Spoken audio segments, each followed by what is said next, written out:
The most news in the morning. CNN's American Morning. Weekday, 6 a.m. Eastern. A new online game hopes to harness leadership qualities people develop in their cyber lives to change the real world. Take a look. Wherever you are, whoever you are, if you found this message, it's your destiny to join us. So this is a game that promises you not only points for winning, but also teaches you about how to solve real-world problems. Joining us now from San Francisco is Jane McGonigal. She is the creative director of the online game, which is called Evoke. Jane, it's great to talk to you. I've been wanting to do this for a while. We should point out that Evoke is kind of billed as an opportunity for a crash course in changing the world, and it's specifically targeted toward people in Africa. What are you doing? Right. Well, what we wanted to do was make a game that would give gamers a chance to develop their real-life superpowers. So creativity, entrepreneurship, courage, collaboration.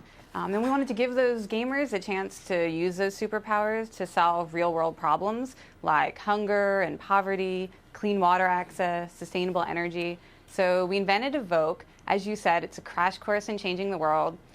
We developed it with a team of education specialists at the World Bank Institute, and it's a 10-week class that you can take online. It's set up like a game. We launched it a week ago, and we currently have more than 8,000 students enrolled from 120 countries. That's amazing already, 8,000 people wanting to take part in this. Every week, a new mission is posted, and it's introduced by a chapter in a comic book. This is how you guys do it. And then the players come up with solutions through these blog posts, through videos, through photos about their projects, and then they earn points in varying categories. So explain more. Jump off from there. How does it work? Sure. So every week there's a new episode in our graphic novel, which is really the textbook for the course. And the big idea in the story here is that in the future, the people who tackle problems today, especially in Africa, where the challenges are so great and the resources are so constrained, those are the people who will be best able to solve any crisis in the future. Crises that might happen around food shortages or pandemics or natural disasters. So the story's set 10 years in the future, and every week we look at a possible future crisis.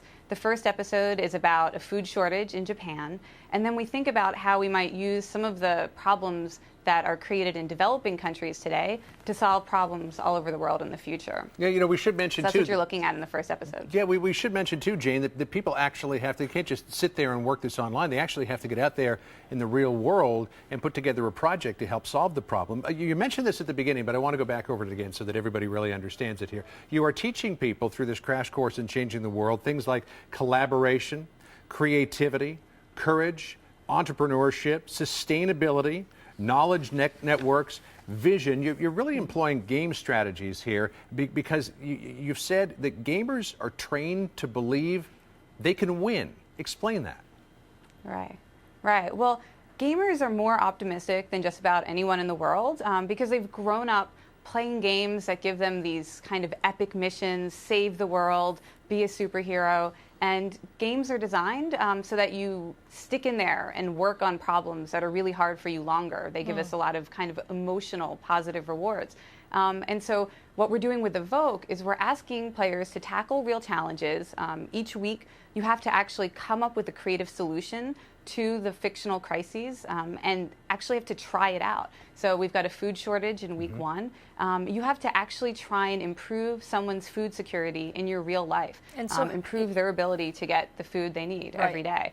And so you can't just play the game by imagining. It's not a fantasy game. You have to actually do something and then report back, as you said, with blog posts and videos. And then how do you turn that into eventual real-world change? How do you take those solutions by very creative thinkers and sort of make it happen for people that are suffering? So the way the missions and quests are designed is that by the end of the 10-week game, you will actually have an idea for a new project or a new business that you can develop into a way to tackle one of these extreme scale challenges. And at the end of the game, we're going to look at all of the top players and award online mentorships with experienced social entrepreneurs. We're going to give travel scholarships to players so they can come to Washington, D.C.